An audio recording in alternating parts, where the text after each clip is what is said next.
Οπότε, Αντρέα μου, ας μιλήσουμε για μαλλιά. Πες μου τι θέλεις. Θα ήθελα λίγο να αφαιρέσουμε τον όγκο από πάνω. Οκ, χωρίς να χαθεί πολύ μήκος. Ναι, λίγο μήκος και Τέλεια. πίσω, ξέρεις, σαν το κουάντσο ένα στυλ, έτσι, με μύτη προς τα κάτω. Οκ, το σβήσιμο πόσο κοντό. Με 0, νομίζω θα είναι εντάξει. 0 και να σβήνει Ναι. ομοιόμορφα. Κυρίως. Τέλεια. Οκ, let's go.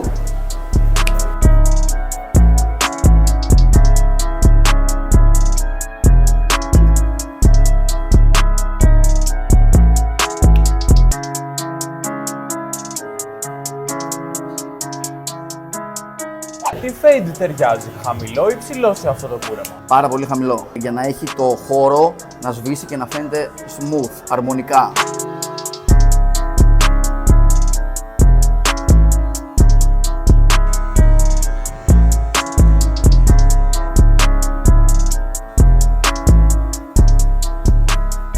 Ευχαριστώ πάρα πολύ. Να είσαι καλά, Αντρέα μου. Φιλιά. Ευχαριστώ πάρα πολύ. Καλή εβδομάδα να έχεις. Επίσης, καλή Ευχαριστούμε συνέχεια. πολύ για την προτίμησή σας.